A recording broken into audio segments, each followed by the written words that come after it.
And then there were two. Welcome in, Falcons fans, to Falcons Today by Chat Sports. My name is Moose. The Atlanta Falcons have some very important decisions to make within the next couple of days. I'm willing to bet within the next 48 hours, you see one of these two dudes hired as the Falcons' next GM. Either Ian Cunningham, currently the assistant GM of the Chicago Bears, or James Lipford, who I'm 99% sure, and the reason I'm saying 99 is because I'm second-guessing myself here, is the assistant GM of the Houston Texans. But obviously, with these two at this next position, both of these men are very, very smart and very good at their respective positions. You can't have two GMs. You could, hypothetically say one of them would be primed for the assistant GM, but why would they leave their current role for another role? It just doesn't make a whole lot of sense, or the same role. You get my point. So Ian Cunningham or James Lipford, that's who it's going to come down to. Now, Sports Talk ATL did a really good job of surmising what Albert Breer said in his most recent couple of tweets, where it was, according to Albert Breer, both candidates are scheduled for final interviews on Thursday, which is, at the time of this recording, tomorrow, which suggests a decision would be made by the end of the week. Cunningham has been viewed as the favorite from the start by several NFL insiders, and his ties to Matt Ryan have only strengthened that belief. Both candidates, though, like I told you, are really strong. Obviously, both have different strengths in this game. I mean, both have different types of ponies in this race. And I'm going to explain what those strengths are from both Cunningham's perspective and Lipford's perspective for this GM role. But first, we're two followers away from our next big milestone on Instagram. If you go and follow us at Falcons Today IG and help us get over 500, I would greatly appreciate it. Non-stop Atlanta Falcons content away from the YouTube side of things. So do me a favor, hit that follow button over there on IG. Let's start with Ian Cunningham. Obviously, I've broken this down a couple of times here on the channel.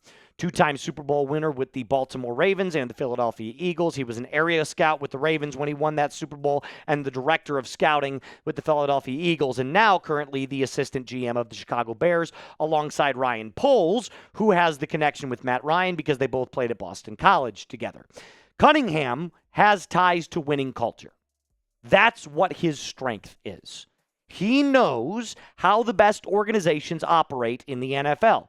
The Baltimore Ravens have been a very successful organization for the last 15 years. Same with the Philadelphia Eagles since about 2017. So over the last 15 years, 15 seasons, he has got to see up close and personal what great football from an organizational standpoint looks like, whether that be aggressive in trades or the draft or free agency. It doesn't really matter.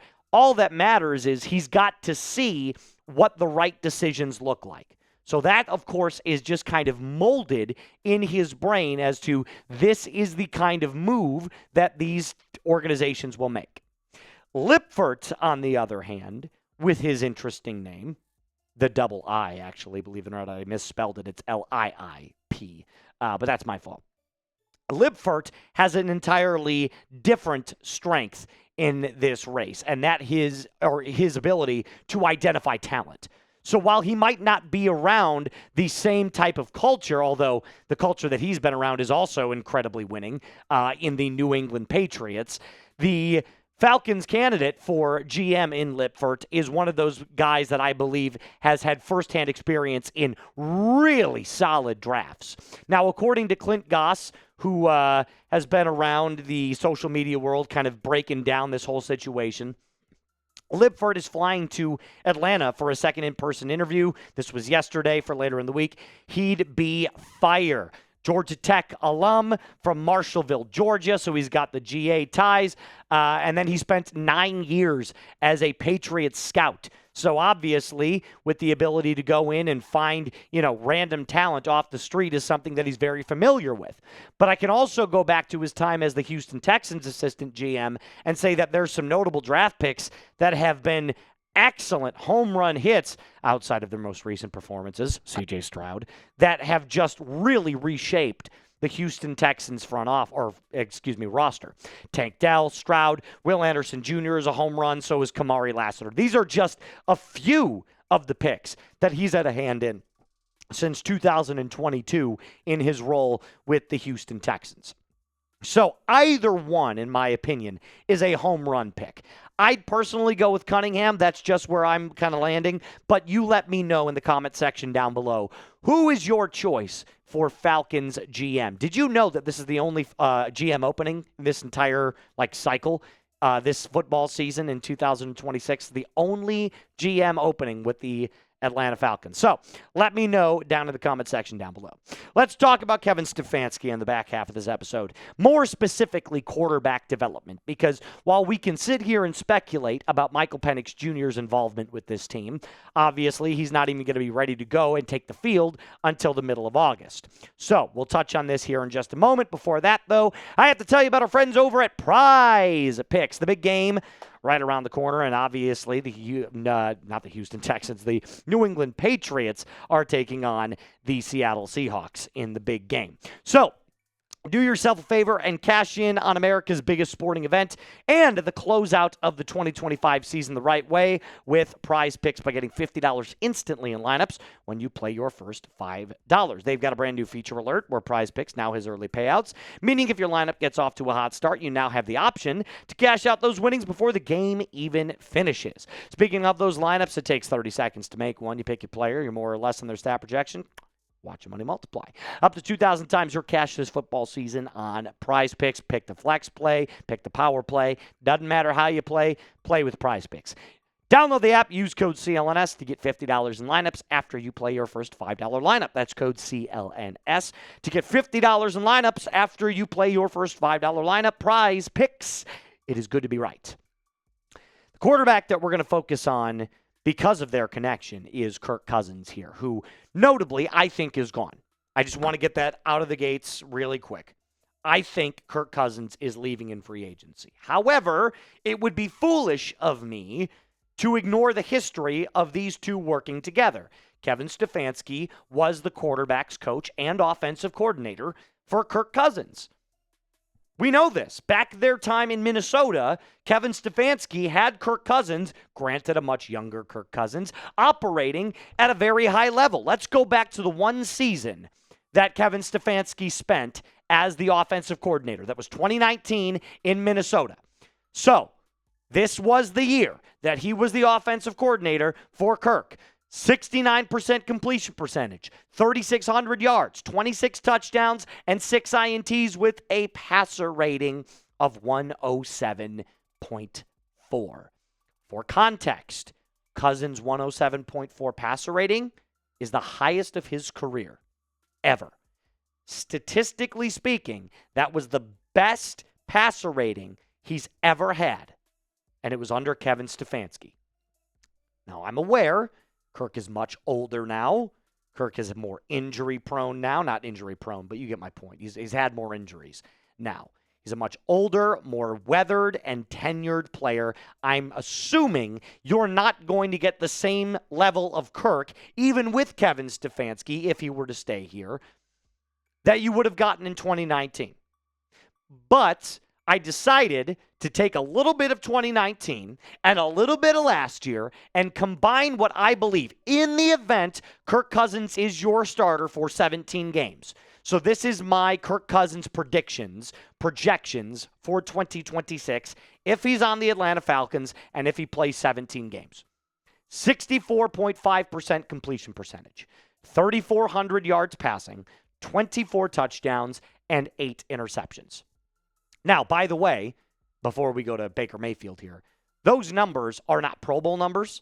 Shedeur Sanders got named as a Pro Bowler, so I guess anything's a Pro Bowler number now. But those are not like all-pro numbers. Those are very respectable starting quarterback numbers, even in 2026 in a passing league.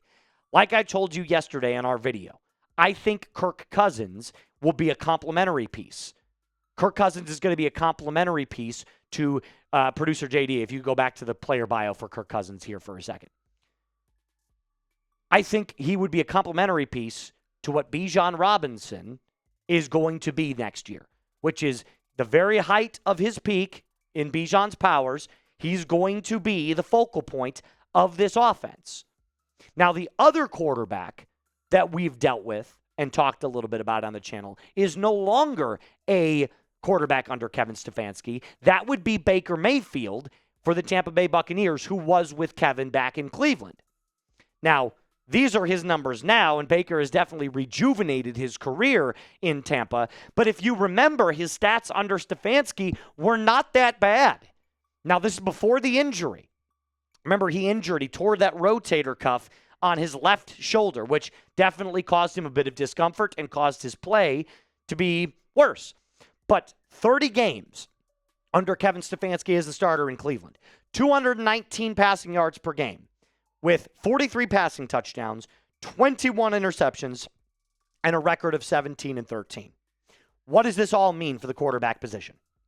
Regardless of who the starting quarterback is in 2026 for the Atlanta Falcons, I think Stefanski brings order to the quarterback position. It will be a complementary piece. Now, notice what I'm saying. I am not saying he is the quarterback whisperer. I am not saying that the quarterback position will flourish under Kevin Stefanski. But I think what you didn't have last year under Zach Robinson was any semblance of development for either Michael Penix Jr. or stability for Kirk Cousins. You'll get kind of both of those combined in Kevin Stefanski. If Michael Penix Jr. is the guy, you will see some development. I absolutely agree with that. If it's Kirk Cousins, you will see the order brought back and the stability of the game brought back to Kirk's life. Again, complementary piece of what Bijan Robinson is going to be next year, which is the focal point of the offense. I think that's ultimately a pretty good spot to be in, considering under Zach Robinson and that lack of development and stability in the offense with that stupid-ass pistol formation, you went 8-9 both years. 10-7, not out of the realm of possibilities. Who will start at quarterback week 1 for the Atlanta Falcons? My mind right now goes to Michael Penix. Like I told you, I don't think Kirk Cousins is coming back. But in the event that he does, I still think Penix is your week 1 starter. Either way, let me know in the comment section down below. That's all I got for you on today's episode. Might come back a little bit later today. Might make a couple of shorts and some social media content. We'll see here in just a little bit. As always, Falcons fans, rise up and be cool.